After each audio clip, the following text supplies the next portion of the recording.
Hi, everyone. Today I have with me the president of Skyhorse Publishing, Tony Lyons. Hi, Tony. Thank you so much for coming on my show today. Sure. Thanks for having me on. Absolutely. And, we're both talking as I'm in Pennsylvania and he's in New York. And when everybody's hearing this, the blizzard will be over. But we are right now waiting to see what happens with this snow. So I'm glad I got to talk to you today.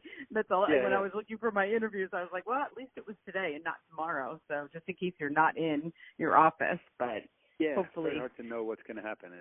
First it was 6 inches, then it was 6 to 12. Now it's 12 to 18. Ugh. So there's definitely been some flights canceled. So has there been some? Yeah, I'm expecting people in too. So I was wondering if the flights were going to get canceled for tomorrow night. Probably is probably what's going to happen. But anyway, that's what we get in the Northeast in March. You just don't ever know, right?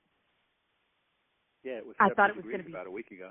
I know. I thought it was going to be spring, and now we're getting this. So it's crazy. But anyway, I was wondering, I saw on your page that you went to law school. Did you ever practice law before you went into the publishing business? Yeah, I was a lawyer at Viacom for about a year in 1993. Oh, okay. Because I was a legal secretary. I worked, before I have 6 children now, but in my prior life, I worked for a very large firm in Washington, D.C.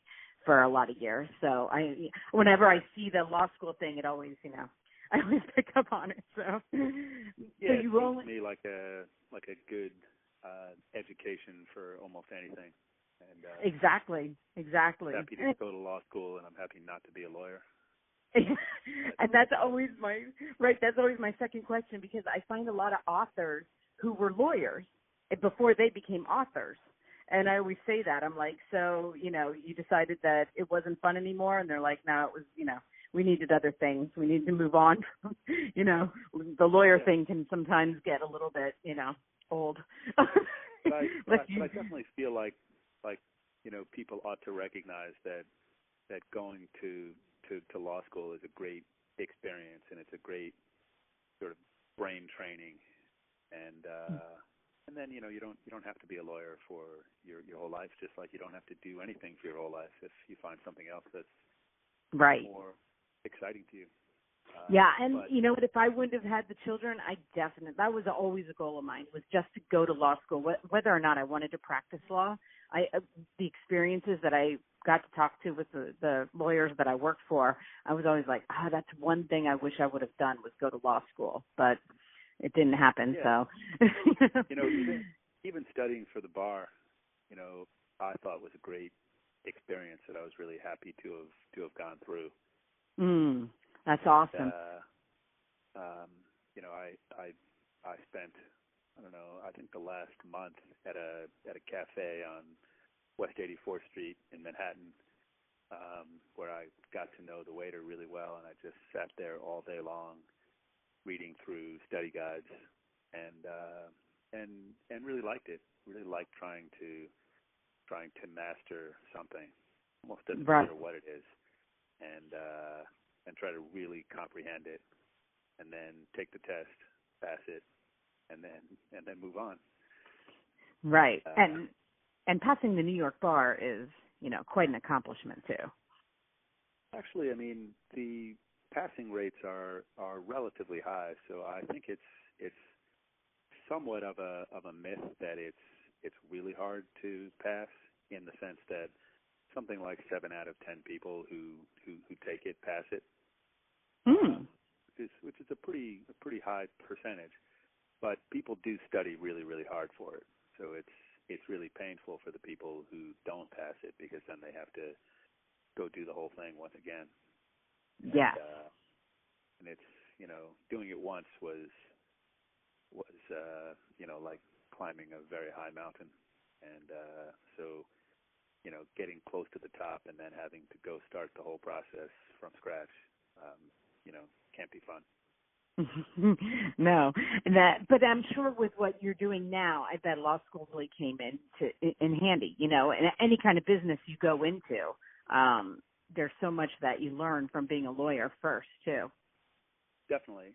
I think that that it just changes the way you think about any problem, Mhm. so that it almost doesn't matter what you do afterwards. It just has an impact on your brain and leads you to a somewhat better capacity to analyze things, whatever those things are. Right. And is that why you decided, I mean, did you have a love for books that made you want to go into the publishing world? Definitely. I mean, I grew up in a book publishing family, and we talked about books at the dinner table, and I read a lot as a kid, and I had a book business in high school that I sort of ran with my father, where we got writers to sign books, mostly writers who were friends of the family who had written books for my father's, or for the publishing company that my father worked at, which was called Crown. Mm-hmm. Oh, yeah. And, that's a big company. Crown was later purchased by Random House, and then they were purchased by Bertelsmann. But so we would have authors come over and sign, 200 copies of their book, and then I would resell those to bookstores all around the country. And I was doing that when I was 15, 16, 17, 18. Wow, that's crazy. And then I even ran a little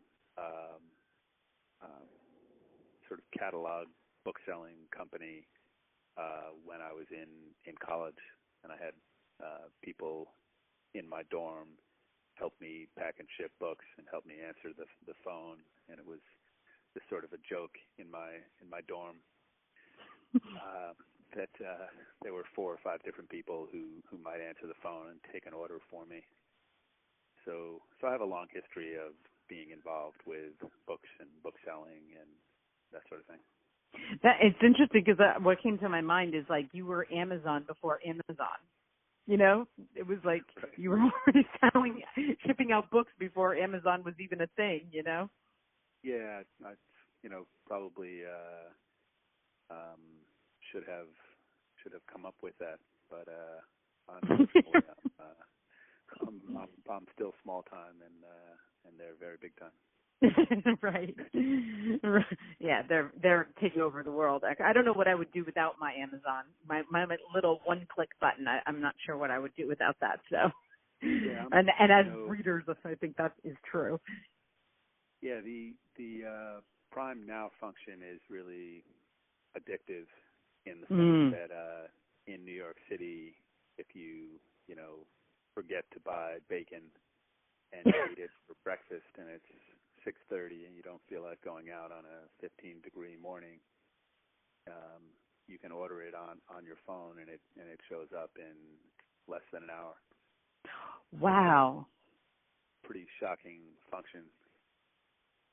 That is crazy. I had no idea. I mean, we do have a distributor close to here that if I want a book bad enough, I can drive like 45 minutes to get it if I don't want to wait for the 2-day, thing. But we don't have anything. But I didn't even think about that as New York City. I bet they do have a lot of places that they can get very quickly too, that you could order a book and, within Definitely. a very short amount of time. I mean, if there's a book that I need for something that I'm writing or researching, even if it's a book that I've published, there's no way on earth that I can get that book from our warehouse in Tennessee in less than a day or two. But I can just go on to Prime Now and I can get it in 1 hour. Wow. Sort of crazy. But yeah, definitely not on here to promote Amazon. Prime Now. Yeah, right, exactly. So okay, but so it is after kind of fascinating. Yeah, it is kind of fascinating because it is where, they might be doing it right now, but our world is more instant every day. Like we're just very used to instant and, that I think for everything, like you said, like from food to books to whatever, it's going to be an instant, our children will only know instant is what I'm trying, I think that's where it's headed, but, Definitely. okay, so you went to, after you did the law thing, then you went to Lyons Press, which I hadn't heard of, but I'm assuming that's also a publishing company. Yeah, so the Lyons Press was founded by my father when he left Crown Publishers. Oh, okay, that's great. They were changing quickly, and they were on the verge of being bought by Random House. And so he made a deal to buy some of the books that he had worked on or that he was working on for the future and started his own company. Wow. And then I joined him, and we worked together very closely for something like a decade. And, that was the greatest publishing experience of my life, just to be able to work with my dad, who was, such an incredible publisher. And I still work with him now, and he's, I'm on the phone with him a couple of times each day. And but those 10 years were where I started out in publishing, and it was very hands-on, and we all did, all the different aspects of the publishing process. And wow. And I was, 10 feet away from my dad, and we, talked 30 times a day, and it was a great time. Oh, that's awesome. And I was thinking that when I said Lyons Press, like, I thought it was yours, but I think it's awesome that you got to work with your dad. Not many people get to do that. So that's quite an awesome experience right there. Yeah, and he was a professor of literature, and he wrote 22 books himself. And he did a lot of ghostwriting and was the writer for 3 or 4 New York Times bestsellers. And he wrote for a lot of different magazines and for the New York Times. And so we had a very kind of rich publishing and writing career. And he's still alive now and still writing. Oh, that's great. That's awesome. And still part of Skyhorse. And he chooses books now and then and edits a couple of books each season. So he's a big part of my career in publishing, but also, currently Skyhorse Publishing. Yeah, and I wondered how you got the name Skyhorse. So the story of Skyhorse was that after we sold the Lyons Press to a company called Globe Pequot, and I worked there for a couple of years, and then when my contract ran out, I decided to try to start a new company, and I was looking around for a name that I connected with in some way, and I made a list of about 20 names and sent them all to a friend who is a trademark lawyer. His name is John Johnson, and I asked him to do searches on whether those names were free, and every one of them had a problem, and I just couldn't come up with something that somebody else hadn't thought of before. And then somebody who I was looking to hire to be part of the new company, his name was Bill Wolfstall, and he's still part of Skyhorse now, 10 years later. He heard that I was meeting with somebody who used to work for the Lyons Press, whose name was Brando Skyhorse, and he said that he thought that Skyhorse would be a great name for a company, and recommended that I ask Brando whether he would mind if we used his last name on the company. So I took him out to lunch, and I asked him, and he graciously said that it was okay. Awesome. And he actually worked for Skyhorse for a couple of years later. He was at the time working at Grove Press. And then when he left Skyhorse, he wrote a couple of books that did very, very well, and kind of launched his career as a writer and also as a professor, and he's been very successful since then.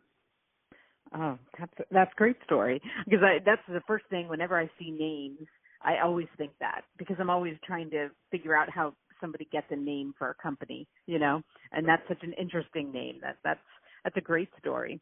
So I noticed something. I was on the wiki page for Skyhorse, right? And I saw some of the books that were published, and then as I'm reading through them, I came across the book to movies, and there were two of them, and The Walk, which was a book, which I didn't even realize was a book before the movie, but they were both in 2015. And then I saw that Snowden, how do you say Snowden? Snowden? Right. Okay. Snowden. Okay. And that went from book to movie. And then I was like, wait a second. Joseph Gordon-Levitt was in both those movies. Is there a connection there? Yeah, there actually was no special connection. That was just an odd twist of fate. Oh, that's crazy, because I was convinced. I was like, that can't be that much of a coincidence that he was the leading actor in both those movies, and you published both those books, that's crazy. Yeah, that was just strange, but there was no special connection. And here I was like, oh, you were going to say, yes, I'm best friends with Joseph Gordon. Right. Yeah, that seems like a logical answer, but it's just not the case. So, but I do have a question as to how that works. That I was talking to a woman who wrote the book Pay It Forward, and then the movie got bought before her. Like the movie and the book were simultaneous, which I did not realize at the time. So when I saw that these were almost simultaneously done, I was like, okay, from your perspective, I mean, I heard her story, but how does that work like that? Like because you always assume it's a book. The book becomes a #1 New York Times bestseller. Somebody decides to make a movie out of it. That's the transition that as a viewer, that's what we see, happening so much. So when I see that the book and the movie, it's like, how does that work? How does the book get released and the movie if the book isn't done? Or is the book done and just waiting for release of the movie? Yeah, so you're totally right that the standard track is for somebody to write a beautiful book, a beautiful story, and have that book do really, really well so that people read about it, think, well, if so many people love it, maybe it would make a good movie, so they read it, they love it themselves, they buy film rights, they try to get funding, and that sort of pattern. But in certain cases, that's not the case. I mean, we published a book called Framed, which was by Robert F. Kennedy Jr., and it's about the Michael Skakel story about how he went to jail for a decade for a murder that he didn't commit. Mm-hmm. And that's the normal sort of story that's going to wind up making a really great movie or TV series at some point. But in the case of a book like Snowden, there was a movie first, and then we went to the people making the movie and said that we would like to do a tie-in book with them. Ah. So the book was, in that case, it was the script with notes of the movie. So you just hire a writer? So is it the screenplay writer, or do you get your own writer to convert that from a screenplay into a novel? Not a novel. That can be done in a lot of different ways. I mean, some of the time people do take a screenplay and do a novelization of it.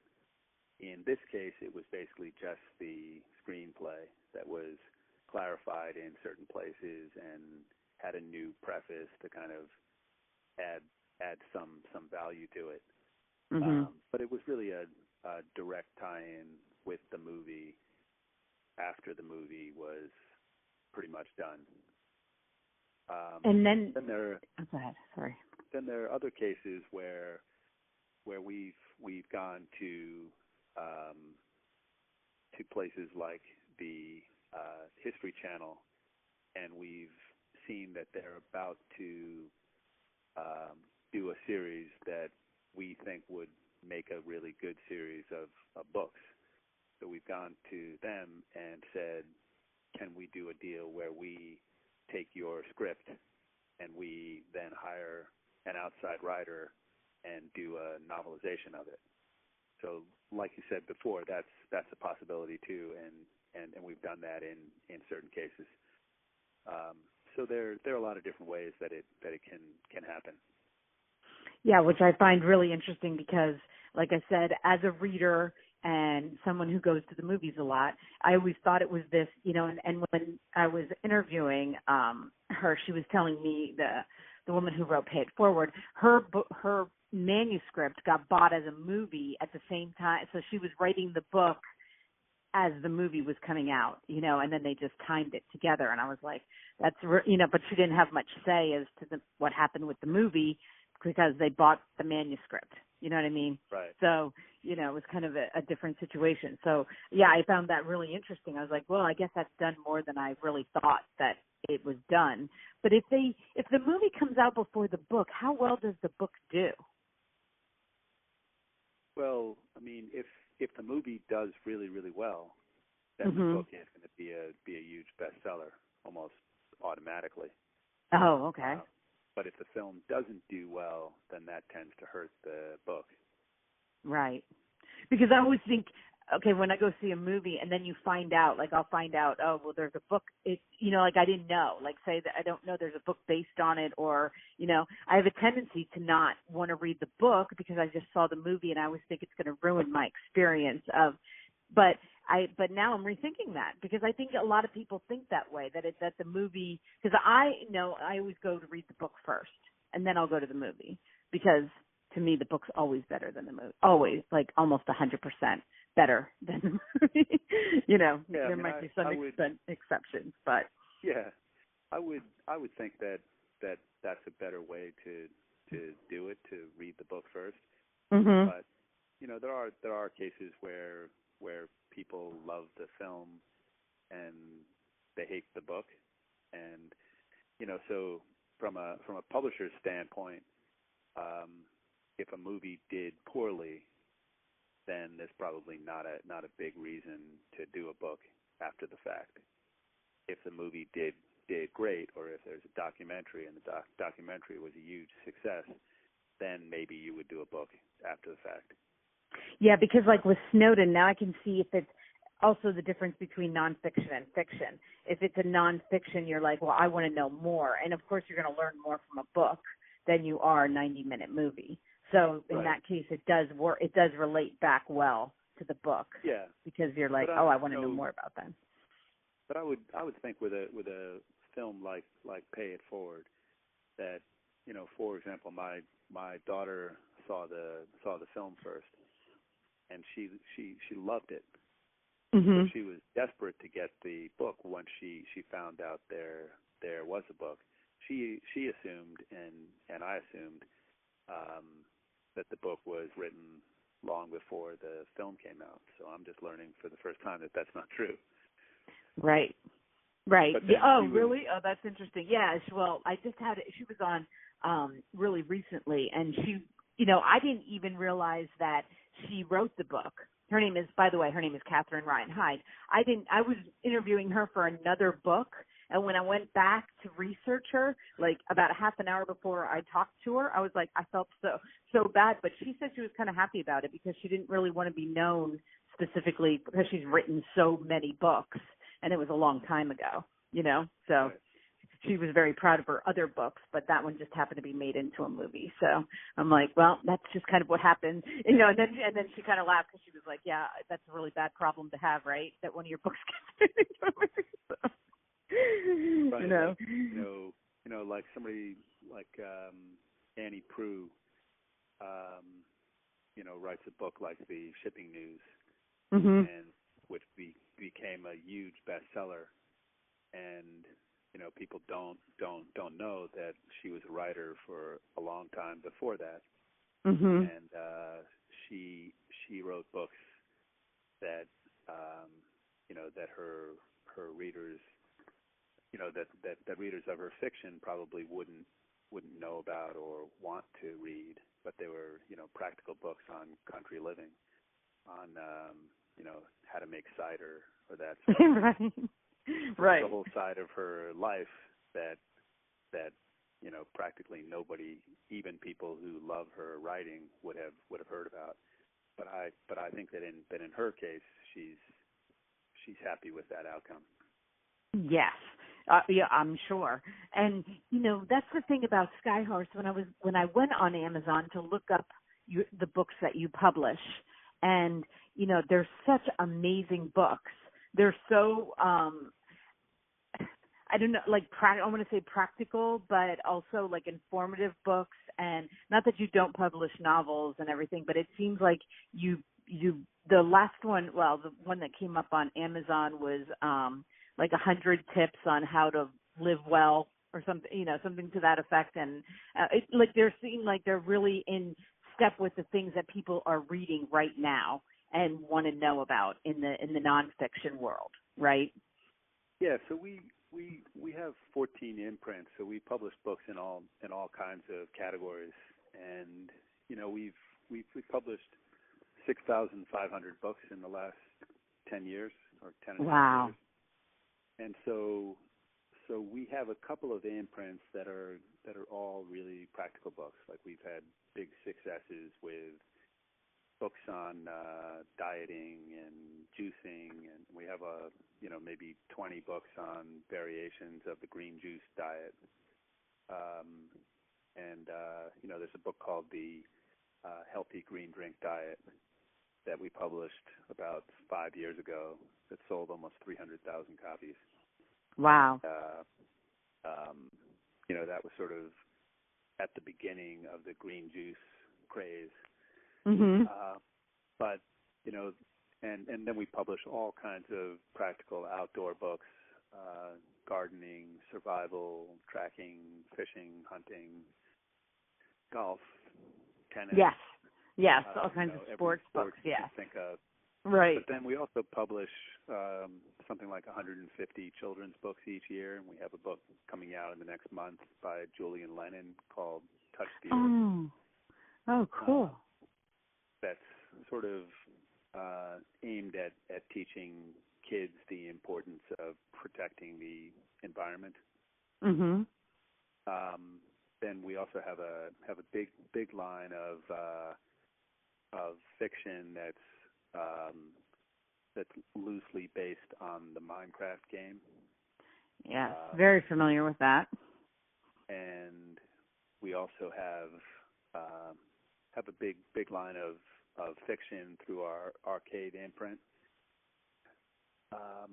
where we published a couple of books that have that are by Nobel Prize winning authors, but also lots of new fiction, some of which has done really well.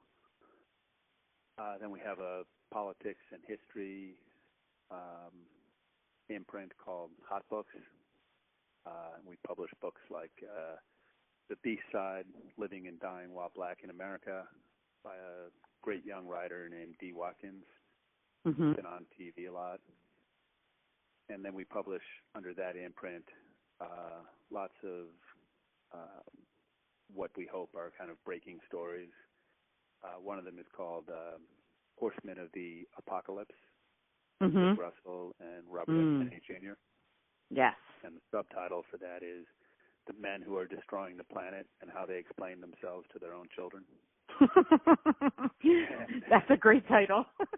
Yeah, and it's a perfectly timed book in that there's a lot on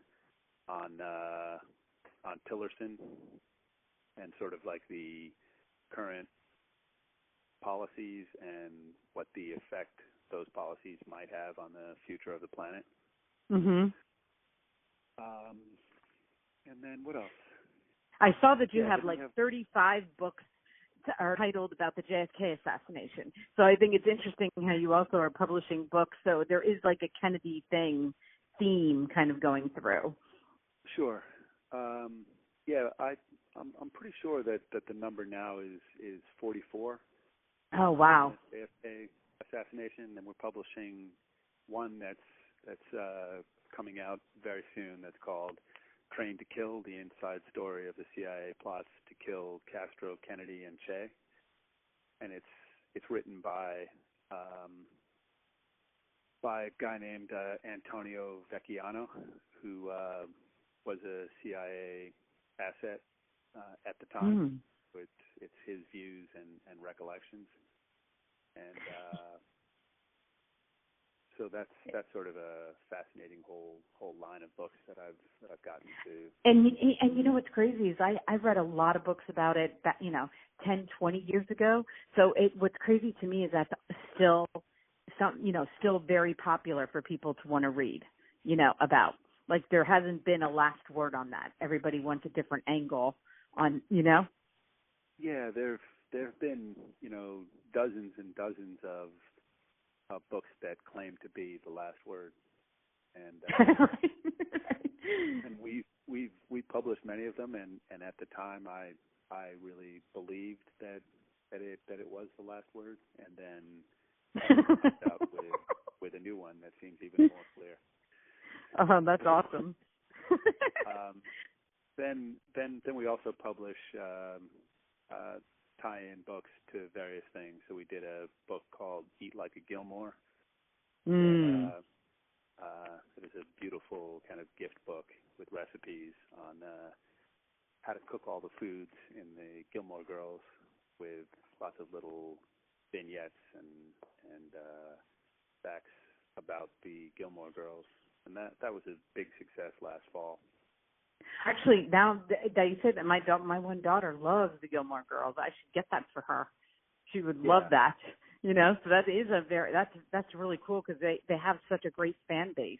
Yeah, and they have big sort of celebrations in various places around the country, and so there's a lot of ways to promote that kind of book at those gatherings. Right. Then we've published from the start lots of books about autism and what might be causing it and how to treat it. And we have one coming out this fall called Preventing Autism. And the reason for that is that I have a daughter who has autism, so I've wanted to publish as much into that niche as I can. So some of the areas that we publish in, are somewhat personal, but we publish roughly 1,000 books each year. So which it's a pretty crazy broad group. Yeah.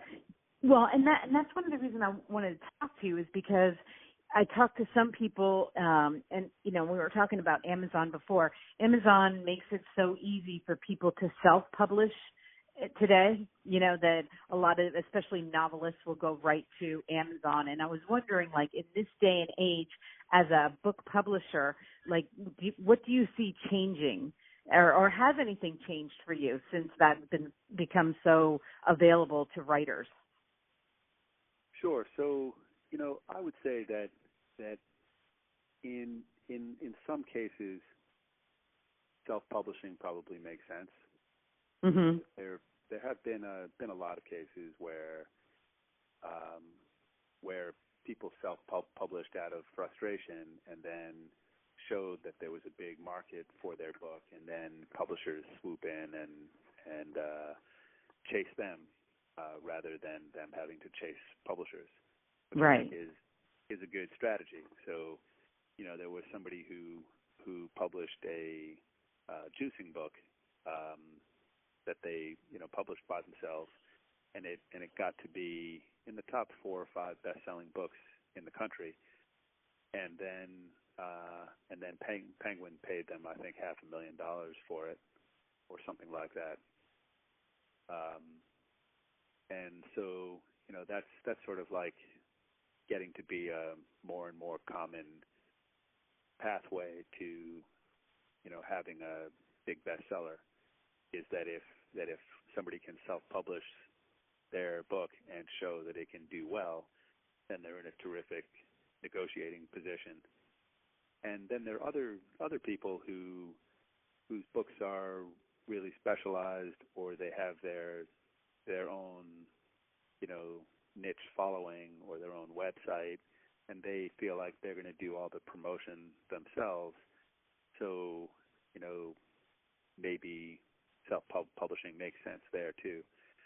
So part of what publishers do or should do is make sure that the book is as good as it can possibly be, and to print it beautifully and market it and sell it and get it into places that somebody self-publishing can't. But more and more, I think publishers have to play a slightly different role than they have in the past, and they have to get back to more serious editing, and they have to get back to more serious niche marketing, and that's sort of where I see the world going. That publishers have to prove to writers that they can do something that the writer can't just do by themselves. Because if they can't do that, then eventually all writers would just self-publish. Right. And then that becomes because I see both sides of it. I've talked to authors who do both. I talk to authors that do hybrid, where they publish some things on their own and others they have publishers for. But what I find is that it hasn't become easy enough that writers really want to self-publish all the time, because there is still things that a publisher can do that they can't do. And marketing is probably one of the number one things too. Sure. Because you can only go so far marketing yourself. Sure, there's, social media and all that, but I feel like what you're doing as far as marketing, what works, how to get a book out there, and the authors who are just writing, that's not their thing, they don't know, or they don't even want the time because they want to write, they don't want to spend the time marketing themselves. Yeah. I mean, so each person's different. So if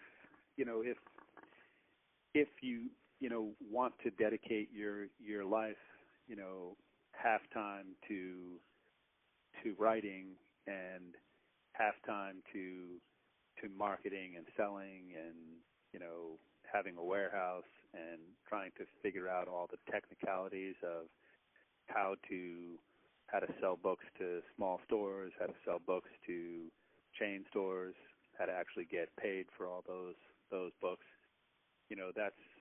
That's one thing.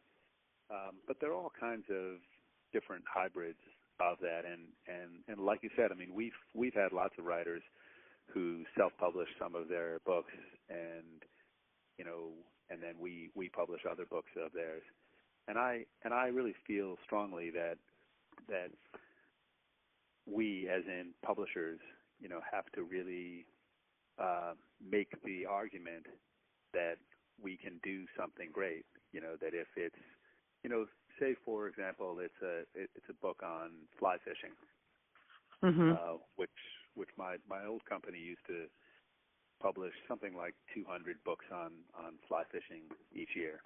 And so we were clearly the best publisher on earth of fly fishing books, and we knew every last customer on the planet for it. So if somebody self-published, then they would have to recreate all the mailing lists we had, all the connections that we had with small shops that sold fly fishing books in small towns all around the country, and the connections that we had with people in other countries, and the hundreds and hundreds of writers who we could go to get blurbs or to review books that we published. So we were able to make the argument that people ought to publish with us, even if in cases where they could go to a bigger publishing company and get more money.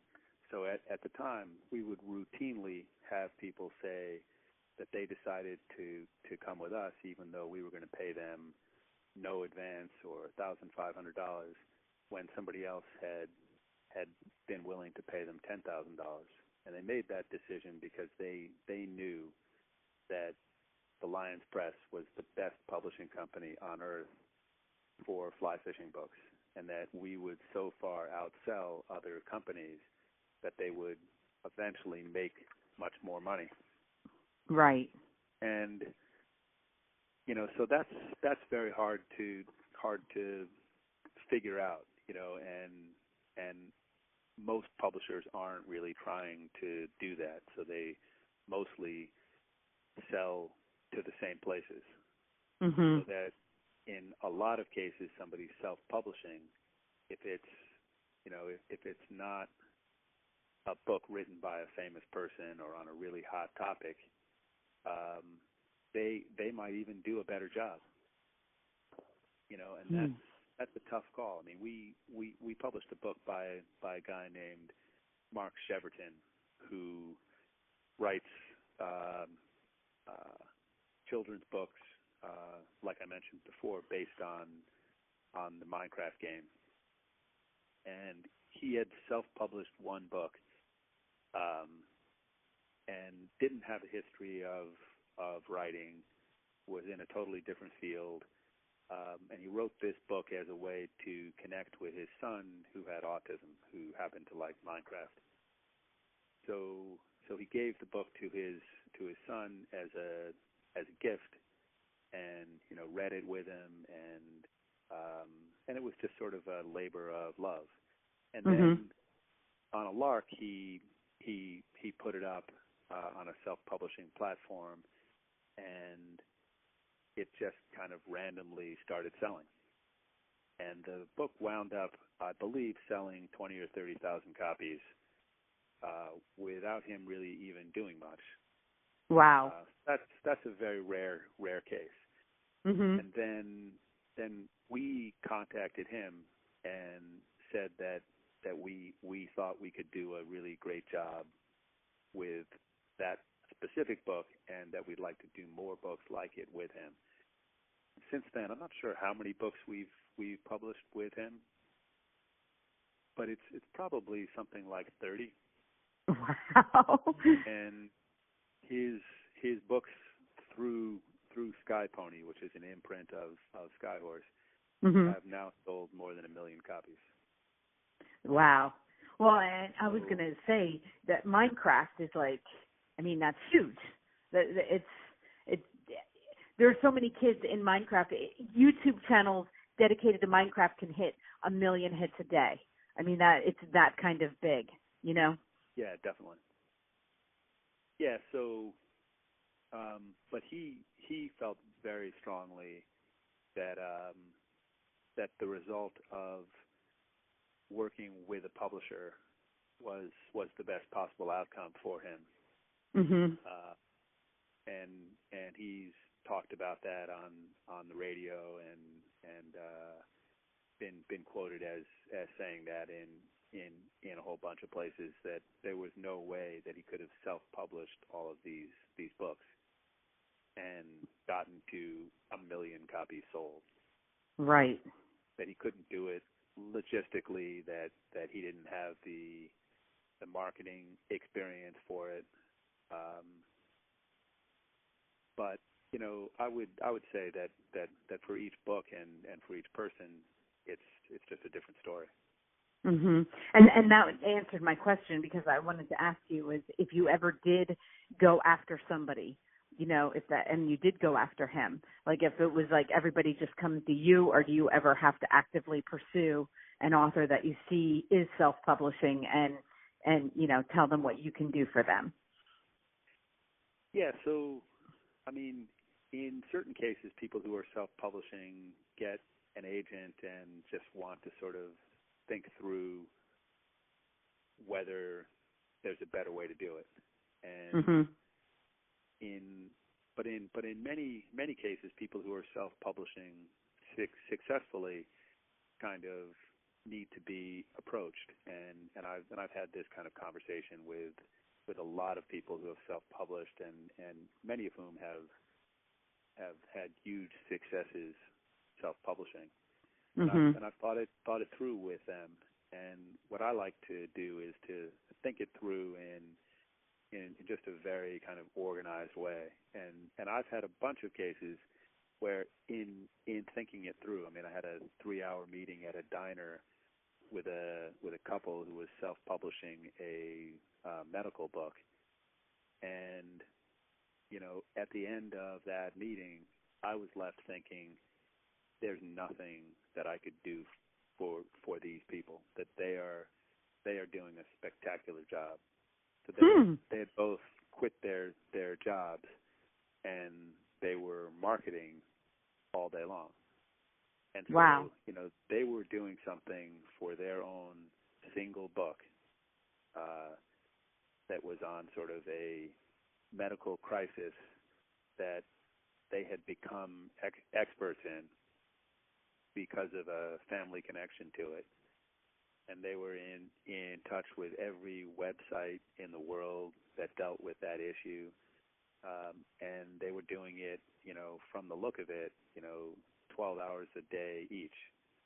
And they were doing some of the things that they didn't like to do, like dealing with how to get paid from certain customers and how to ship, but they were in the process of working that out and of just making a deal with somebody just to handle all of that.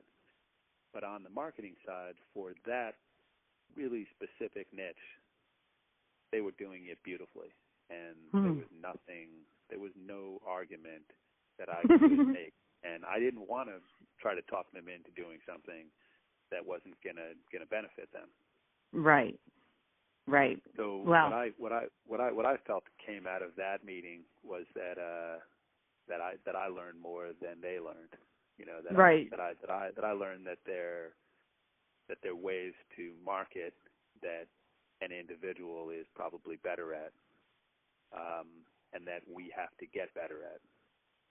And so when I came back to work, I was thinking, well, how can we do more of these kinds of things? And some of the things that we've started doing is we're going back to the kind of publishing that I worked in 25 years ago, where we're trying to build targeted lists of customers in as many categories as we possibly can, so that we can offer people something that they could never possibly do by themselves. Where do you see, right now, Barnes & Noble is the, number one stand-up bookstore, it's not a brick building bookstore. Where do you see that going? Like, I've talked to a lot of publishers who think that that's not going to be a thing, that it'll be more independent book owners that are going to be the norm in a couple of years. Because I have to tell you, I've been, a customer of Barnes & Noble for as long as they've been around. And I was in there the other day, and it was dead empty. One that before would have been packed. And it's in the middle of a mall. And, and I thought, well, maybe they're right. Maybe this isn't what the future looks like anymore, is this kind of a store. I don't know. I mean, I have felt that, the store that's close to where I am, which is, West 82nd Street in Manhattan, is usually packed on weekends, and especially the children's section, seems to just. That's true. The children's section do seem to be still a draw for to bring kids into a bookstore. Yeah. So I think Barnes & Noble is working hard to think it through, and that there are a lot of really smart people there, and that they're playing around now with putting smaller stores in smaller towns all across the country. Right. And they're just kind of playing with the model.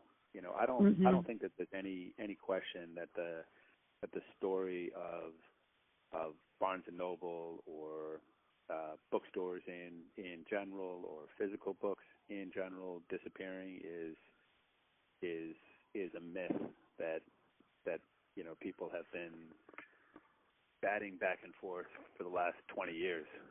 And I don't see anything to suggest that that's true. I think that Barnes and Noble can have a very bright future, and that it's just a lot of technical questions of what are the best locations, what's the best kind of store to have, what's the best size store. But at the same time, I think that there are a lot of smaller bookstores that are privately owned that are springing up that seem to be doing really well.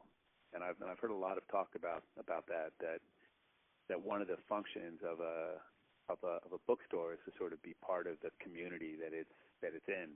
Mm-hmm. And so people like to go there and hang out there. And I mean, that's true of the Barnes and Noble that I go to too, is that people go get a stack of books to think through, and they're tired of doing all of their learning and all of their decision making on the web, and they like to go to a Barnes and Noble store and have the 5 or 6 physical books out and look at it, read a couple of pages, look at the back cover, and decide which one to buy. Yes. And I do believe what you say about physical books too, because people have been saying for so long that, the Kindle and, whatever, the Nook and all those things that are out there, and that you can get the apps on your phone. But I will use my phone when I'm traveling, because I do travel a lot, and I'll listen to audiobooks and I'll read my Kindle app. But as far as buying a book, my Amazon account proves how many physical books I buy.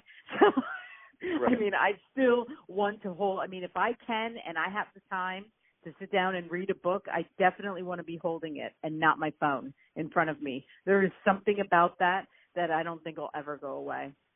Yeah, I mean, and one part of the story that I really like is that I have a friend from law school who's a big reader, who does a ton of traveling, and so he really likes to buy the ebook and the audiobook so that he can go back and forth. Go back and forth. I do that all the time. Yeah. And then he is also a pretty successful guy, so he has two different places, and he wants to live with books. So mm-hmm. if you're somebody like him who reads all of his books as ebooks or listens to them, if he likes the book, he still wants to own a copy of it. Yeah. So he will buy a copy of it for his bookshelf, even though he's never going to open it as a physical book, but he likes to live with books, and he likes to live with his favorite books. Mm-hmm. And, it's sort of part of, if he has a party at his house, he doesn't want to have a bookshelf that's empty. He wants people to see what he's reading, and mm-hmm. he wants to see it and think about it. And that's the problem with an ebook. It's great for reading on a plane on your way to India, right? where you don't want to carry 5 3-pound books with you. But when you get home, you want those books as part of your life. Yes, and my kids were, always mocking me because I didn't have a Kindle. And one time I got stuck at an airport and they weighed my bag, and I was overweight, which I didn't even know that I could be. And when I opened it up, and the woman was like, "Oh my God, you have 15 books in here. You need to get the books out." I was like, so I had to carry books, and then I was like, all right, I might need a Kindle. I may need a Kindle. I cannot carry books through the airport. But, it makes perfect sense. But I am one of those weird people too. I'll have the ebook, I'll have the audiobook, and I'll have the physical book for whatever, if I like the book enough, I always have, I always buy it. I am one of, and I like supporting authors too. And if I like the book, I want the book. So even if I've listened to it on audio or read the Kindle, I usually buy the book. And I usually get the hardcover too, because I'm also one of those weird people that likes hardcover books. So I don't know if we're a dying breed, because not a lot of them even come out in hard book anymore, but I like the hard book. So yeah, but my feeling is that there's a great future for book publishing, whether it's mm-hmm. self-publishing or with small publishers or big publishers, that people really do still love books, and that the statistics are actually getting better, that that even though there's all this talk about all the competition people have for media time, the trend for younger people is that there's actually more reading going on, and some of that is from some of the really big books like the Harry Potter books. Exactly. But it seems like young people are reading more now than they read 10 years ago, mm-hmm. and that trend is a nice kind of graph where there are millions and millions of young readers in the United States who are going to turn into adult readers. Yes. And so that's certainly promising. Yes, and all you have to do is go into Barnes & Noble and go into the youth, the YA section they call it, and see how many books. I mean, now it's a whole section for teenagers because teenagers are still reading books and they still want to buy books. And, I always like seeing that also because I am such a reader. But anyway, Tony, thank you so much. I mean, I've learned so much from you today, and I feel so much more knowledgeable about the publishing world, and I really appreciate that. Sure. So people can go on your Skyhorse website, but I just want to tell everybody, even if you don't go on that website, if you go on Amazon and you type in Skyhorse, they will give you a whole bunch of books that are the most recent, and because the publishing name does come up. So I don't know if you did that on purpose, because I'm not sure that happens for every publisher, but it definitely happens. I tested it out. It definitely happens for you. Yeah, so I mean, Skyhorse is just one of our imprints. So if you put in Skyhorse, you would only get books that are from imprint. Okay. And if you wanted, say, fiction or narrative nonfiction, you would have to type in Arcade. And if you wanted children's books, you would have to type in Sky Pony. Or sports books, it's called Sports Publishing. So, each of the imprints, do come up. Has to be brought up by itself. So if you right. wanted books, sort of breaking stories on political issues, you would have to look for hot books, that sort of thing. Yeah, and I do see I'm on your website right now. As a matter of fact, that's one good reason to go to the website, is because then you can see all the publishing and you can search for any topic that you do want to read, and it will come up. So that's awesome.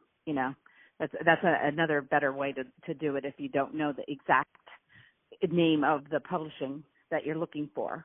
So definitely. Awesome. Well, you have a great day, and I hope that you don't get as much snow as they say.